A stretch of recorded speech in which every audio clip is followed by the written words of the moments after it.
le drapeau qui se passe ici.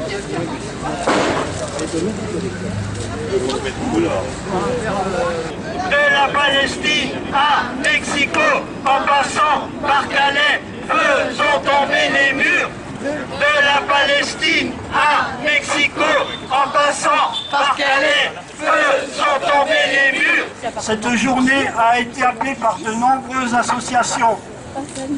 Du mur d'apartheid israélien sur les terres palestiniennes, au mur de la honte états-unien sur les terres indigènes à la frontière avec le Mexique, sans oublier le mur anti-migrants à Calais. Ce sont près de 70 murs à travers tous les continents qui déchirent aujourd'hui la vie des gens et les terres, qui renforcent les frontières.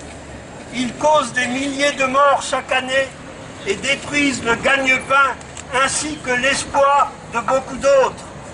Ils sont des monuments d'expulsion, d'exclusion, d'oppression, de discrimination et d'exploitation. L'Union européenne notamment a sur cet aspect-là un rôle extrêmement négatif qu'il nous convient de dénoncer aujourd'hui.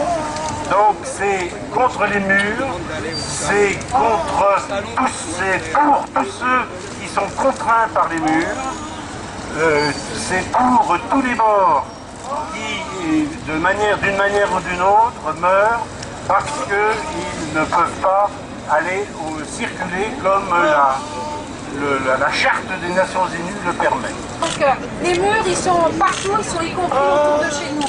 Et évidemment, on est venu ici aussi à l'invitation de la campagne BDS France, parce que le mur qui nous est particulièrement odieux, j'ai cité là, c'est le mur qui est construit contre les Palestiniens.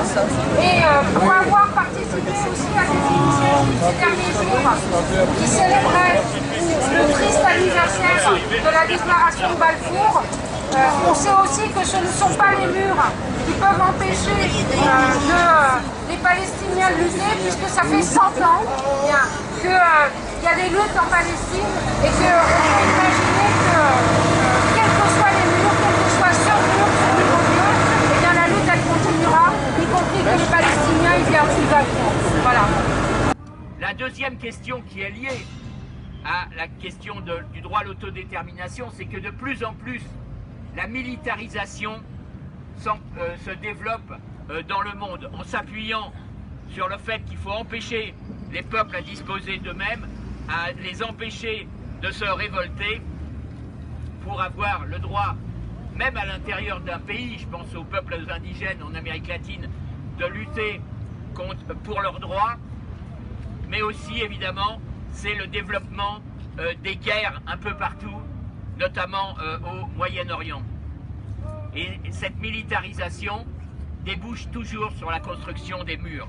La FPS est pleinement, disons, solidaire et participante de ces actions, particulièrement en cette année 2017, qui est l'année des anniversaires de la déclaration Balfour, de l'occupation de 67, et je pense que également la lutte contre le mur sera également un thème majeur lors de l'année prochaine, l'année 2018, l'année de la Nakba et l'année où on doit encore réclamer de plus en plus la justice pour le peuple palestinien.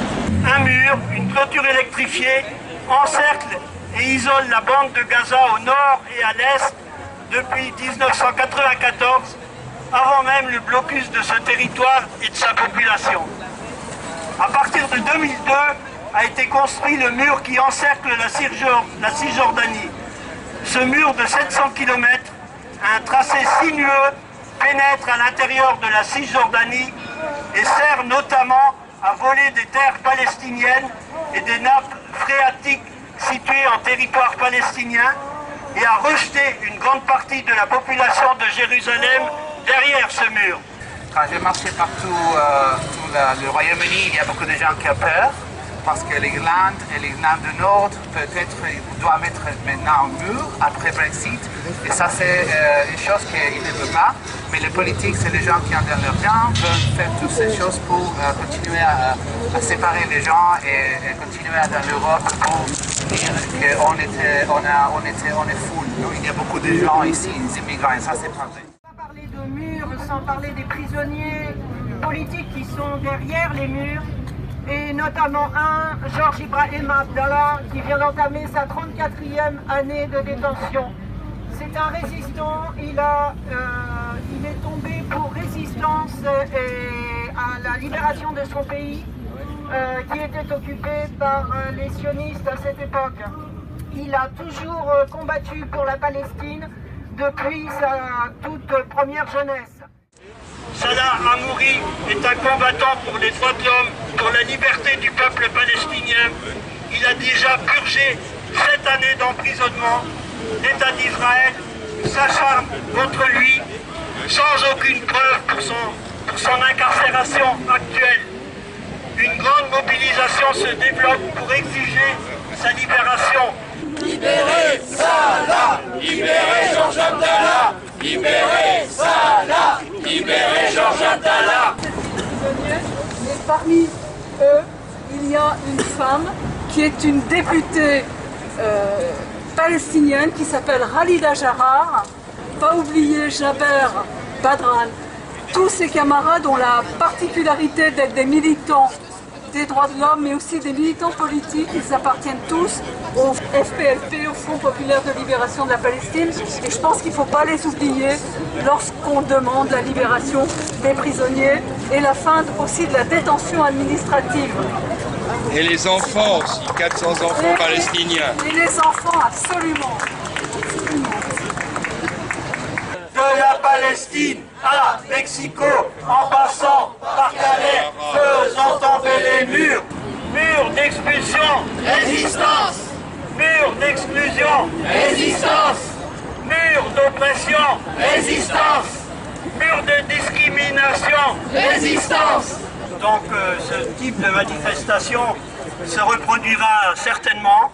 Et donc nous continuons à militer dans chacune de nos associations pour un autre monde, pour un monde de justice, de liberté, d'égalité. Voilà. Et sans mur. Et sans mur.